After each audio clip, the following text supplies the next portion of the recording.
E aí, Brasil, é nós aqui de novo, falando sobre os livros do Oliveira Viana, as teses, né, golpistas, desse autor, desse historiador, sociólogo, jurista do século passado, né, esse amigão aí do Getúlio Vargas, que para o bem e para o mal, tem uma influência muito grande na estrutura do Estado brasileiro.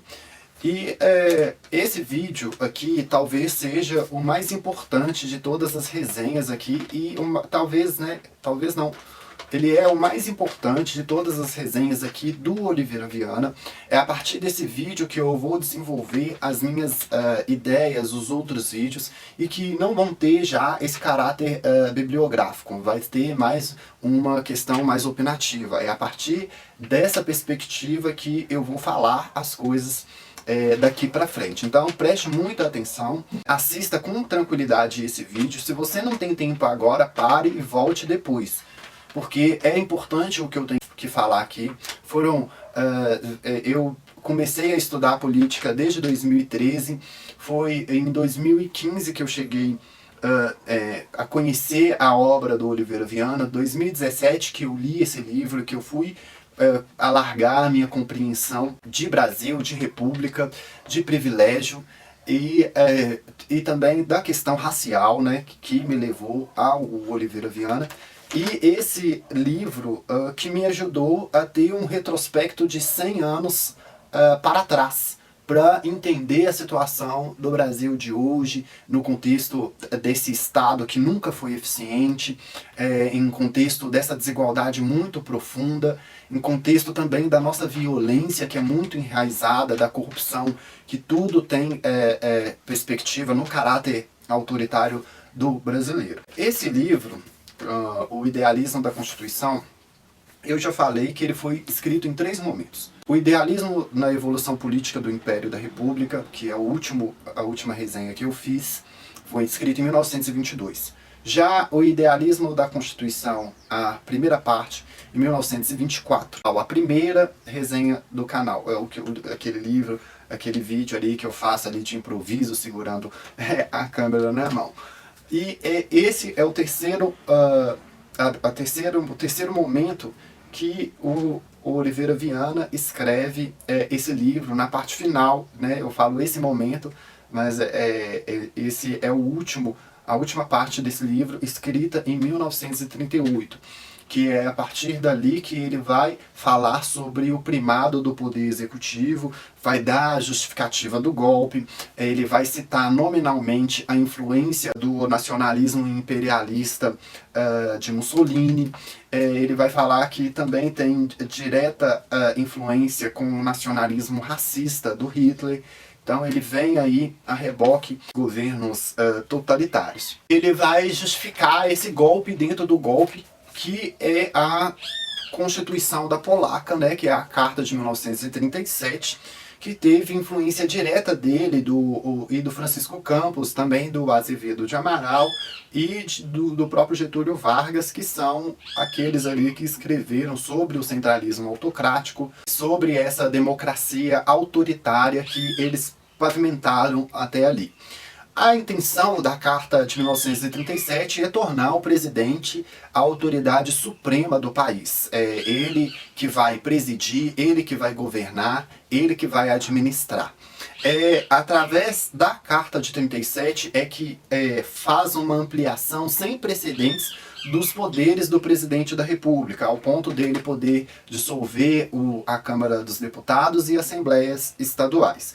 E não somente isso, né, também de dar um caráter para o presidente da República de um legislador autônomo, embaraçando a legisferância do parlamento e tornando o parlamento um órgão secundário, de um papel secundário só mesmo para estar ali de apoio à presidência da República. E tudo isso ele faz em função dos inimigos, como todo reacionário. Os reacionários sempre têm os inimigos, né? Que é a corrupção, que é a política de clã que ele desenvolveu nas suas obras, e realmente tem uma certa verdade naquilo que ele fala. A política de clã sempre foi deletéria para o país. É só olhar Alagoas na mão do Renan Calheiros, é só olhar o Maranhão, que ficou subordinado à família Sarney durante anos. E outras oligarquias que existem por aí, e principalmente as oligarquias que dominam aqueles fundões do Brasil, os sertões do Brasil, os locais mais longínquos. Então, essa política de clã realmente ela é deletéria para o Brasil. Do ponto de vista social, a gente pode observar que essas famílias no poder é concomitante com um dos piores IDHs, os piores IDEBs, um gasto muito alto do executivo e do legislativo que a gente vai tratar mais lá na frente. Mas realmente essa política de clã ela é muito deletéria para o país.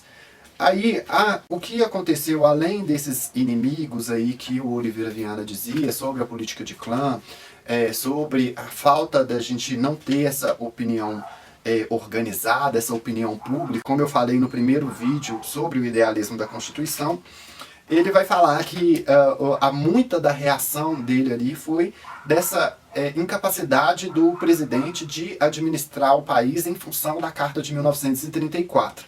Que possibilitou uma lei eleitoral que multiplicou os partidos e permitiu os partidos se tornarem infinitos por divisão.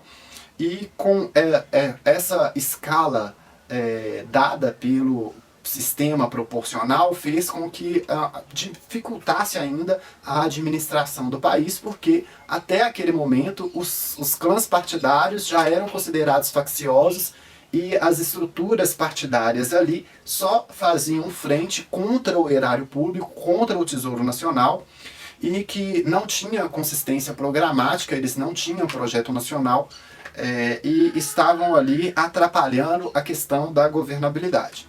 Parece que não difere muito hoje da situação, é só ver o Bolsonaro que fala que ninguém deixa ele governar, ele é um tirano, todo tirano é assim mesmo. E com essa influência exercida pela política de clã, pelos clãs partidários, pelas famílias na política, impedia uma organicidade do Estado que atrapalhava até a justiça. Por conta dessa influência das famílias, acabava atrapalhando o funcionamento pleno da justiça, porque influenciava os juízes, né, e faziam com que os juízes ou se tornassem factotum dos coronéis, dos oligarcas, das autoridades, ou ele não ficava no cargo. Então, muitas daquilo que estava sendo desenvolvido com o golpe dentro do golpe, que é a Carta de 37, também veio para justificar em dar uma maior autonomia para a justiça e para que ela funcionasse na sua plenitude. É truque, né? E o autor, ele participou da comissão do Itamaraty, né, do Afrânio de Melo Franco, para redigir um anteprojeto de 1934. E como todo reacionário, ele ficou isolado porque ele tinha a ideia de fazer a organização da autoridade no lugar de fazer a organização da liberdade. E ele foi deixado de lado, tirado como reacionário, como autoritário, golpista e tal. E realmente é. Como ele ficou isolado, venceu a organização da liberdade, né? E a representatividade da democracia ainda permaneceu com os partidos. E tudo que ele idealizou com o Francisco Campos foi fazer exatamente o oposto, em diluir mesmo essa democracia de partidos, porque até então os partidos ali, para ele nenhum prestava, a lei eleitoral que permitiu essa multiplicação de partidos criou ainda uma dificuldade muito grande. Quando eu vejo essa parte aqui do livro que o Oliveira Viana falava sobre essa multiplicação de partidos, em estudos mais na frente eu fui entender que foi o próprio Getúlio Vargas que incentivou essa fração, que incentivou essa multiplicação de partidos, até mesmo para criar, né, um ambiente de golpe, né? E então o que o Oliveira Viana mais o Francisco Campos já tinha dado de ideia é que eles criariam uma democracia de corporações a partir daquilo ali, para fazer esse enfrentamento com essa democracia de partidos. E tudo isso centralizando o poder do presidente da República, tornando ele a representação maior do país, ele que representa o povo, e com também, né, com função legislativa, com função representativa, e através do Conselho Nacional de Economia é que o presidente da República iria, através dos seus tentáculos, mover essa democracia de corporações. E que, na realidade, né, esse centralismo autocrático não transformou só uma democracia de corporações, mas como uma república de corporações. E é essa a ideia central que eu vou desenvolver a partir da obra do Oliveira Viana, para fazer enfrentamento a todos os males estruturais que ele via desenvolvendo desde populações meridionais do Brasil. Quando ele chega em 1924 para escrever, no primeiro momento, o livro Idealismo da Constituição, ele fala nessa criação dessa opinião pública, só que, como todo autoritário, de maneira organizada, para fazer enfrentamento a esses males estruturais, a política de clã, as Câmara dos Deputados, que era um óbice da gestão administrativa do país. Ele busca, através da construção da Carta de 1937, inverter a hierarquia que parecia que determinava as coisas no Brasil. Como a Câmara dos Deputados, os deputados exerciam uma influência muito grande junto com a política local, com a questão das oligarquias, então parecia que os deputados e os governadores faziam com que os interesses regionais prevalecessem sobre os interesses nacionais. E aí ele vai inverter essa hierarquia, fazendo com que o presidente da República seja, além da autoridade suprema, o mandatário e aquele que pode dar fim, né, a essa hierarquia invertida, porque eram os governadores e os deputados que faziam frente aos presidentes da República desde 1937 para trás, né, olhando aí até a República e até essa influência mesmo no Império.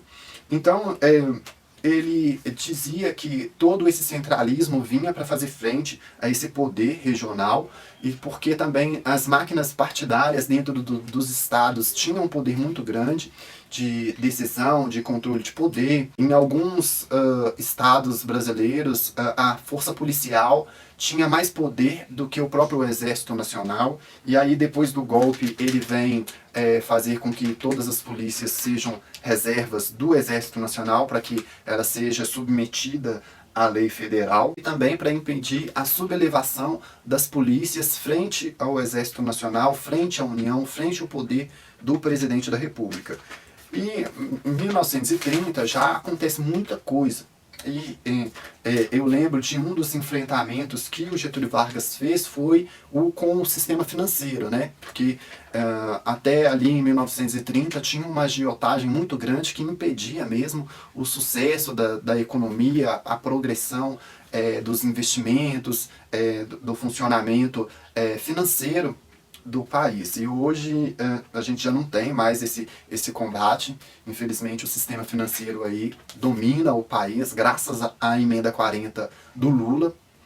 E aí, para fazer toda essa mudança, para fazer todo esse enfrentamento com os poderes que já estavam constituídos, ele, através da Carta de 1937, consegue adaptar o poder, né, fazer com que a estrutura política se adapte a uma outra realidade social e econômica. E aí ele consegue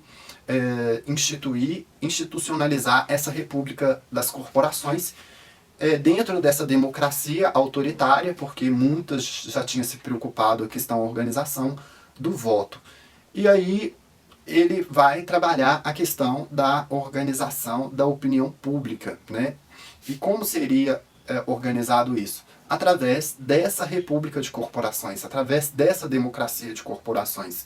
E a base disso estaria a substituir a representatividade civil por uma representatividade profissional, através da representatividade profissional, através do registro profissional, do registro de categorias, de associações, clubes, conselhos, né? Ele queria criar essa ideia, tinha essa ideia que não vingou de uma democracia de conselhos, e também uma estrutura de sindicalismo, falando de sindicais locais, de federações, de confederações, e diluir mesmo, né, essa democracia de partidos e tornando aí, reforçando o poder do presidente da República de representar unilateralmente a nação, os interesses da nação, a proteção do povo. Só dessa maneira que poderia dissolver mesmo a influência da política de clã.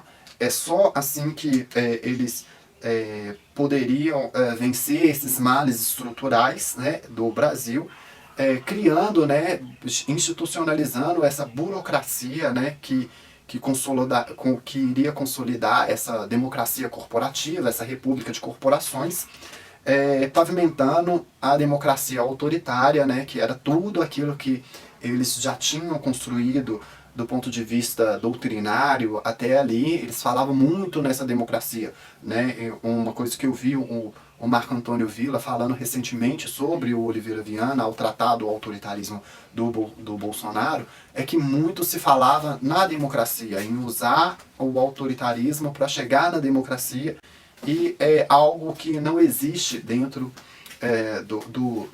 daquilo que é de narrativa do bolsonarismo. O bolsonarismo não fala em democracia. E aí o país teria as condições necessárias para desenvolver o seu projeto nacional de desenvolvimento, seu projeto nacional de crescimento, de expansão de país, seu projeto nacional de olhar para os mais pobres, olhar para os desvalidos, de cumprir a função social do Estado.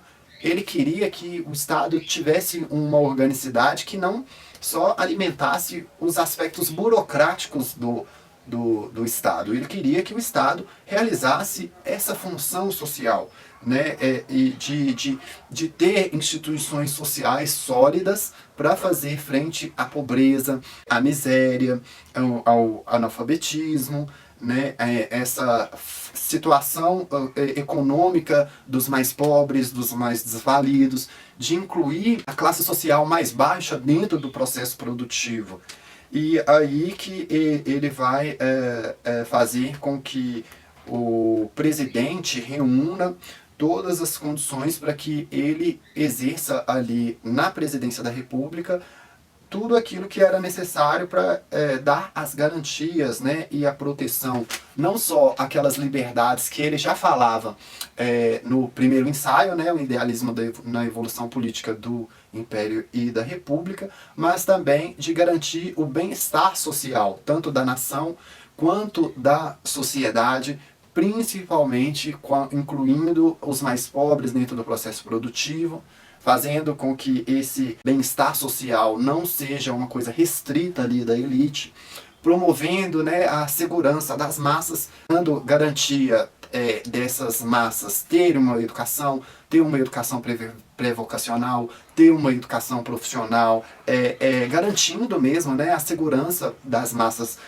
trabalhadoras. E não é só nesse sentido. Também o sentido da garantia do amparo na velhice, de desvalido, né, no amparo na enfermidade, na garantia do próprio direito à subsistência. Com essa república de corporações é que a opinião pública seria organizada, já que o povo mesmo, a classe mais baixa, foi relegada, né, foi largada a esmo para que exercesse mesmo o controle dessa população. E aí ele vem, né, pavimentando as ideias para fazer frente a essa situação, porque ele já considerava a falta de integração nacional, a impossibilidade de fazer uma população participante como os ingleses, que tivesse uma opinião pública organizada como a dos ingleses, porque faltava educação, faltava formação cultural e política para essa população. Então ele considerava a população brasileira amorfa, né? Então, para fazer frente a essa situação, né, de continuidade dos ciclos da pobreza, é que vem idealizando a questão da expansão do ensino, da expansão educacional, mas não como um objetivo de educar, de formar o indivíduo, mas para fazer um enfrentamento ao elitismo eleitoral, e é por conta disso que 1930 tem uma expansão do ensino, e através dessa expansão que foi feita pelo Francisco Campos, né, e também pelo Sampaio Dória. Não, acho que o Sampaio Dória veio primeiro, isso, foi o Sampaio Dória, primeiro foi o Sampaio Dória, que fez essa expansão do ensino, essa expansão pela expansão, essa expansão sem qualidade, fazia só para aumentar mesmo o contingente eleitoral, para fazer frente aos clãs partidários, a todos esses inimigos que aí eu já falei atrás. Então o Brasil não tinha essa opinião pública organizada e não teria. Né? O jeito mesmo era fazer essa democracia de corporações, porque a própria educação vinha com um objetivo secundário, e isso daí também não garantiria essa opinião pública organizada. E esse momento de opinião pública só teve mesmo na abolição da escravatura, só teve mesmo na independência. O Nilo Peçanha consegue fazer com que o Brasil entre na guerra, né, depois de sucessivos ataques, né, fazer com que a diplomacia do Nilo Peçanha vencesse as resistências aí, de anti-guerra. E só nesse momento que houve aí a opinião pública do brasileiro, só nesses momentos que essa opinião pública foi organizada.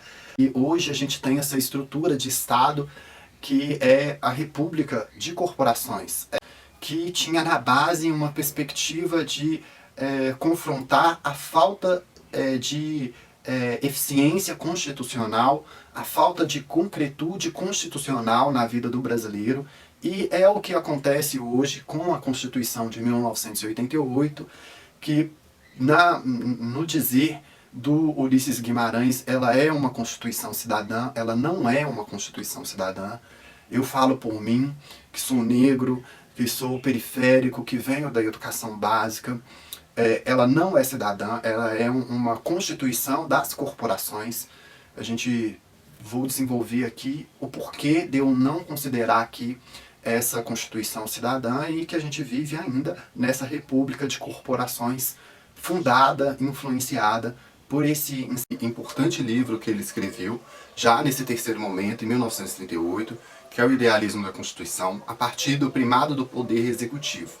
E assim a gente segue aí trilhando, tentando fazer uma leitura do Brasil a partir da perspectiva do Oliveira Viana, para a gente poder entender a forma como se deu o patriarcalismo do brasileiro, né, através do Estado, dentro dessa república de corporações, né, e que nos deixou aí esse legado que, infelizmente, faz indiferença à nossa situação social, à miserabilidade do povo brasileiro, que não é uma coisa de hoje, é de antigamente, o próprio autor fala sobre isso.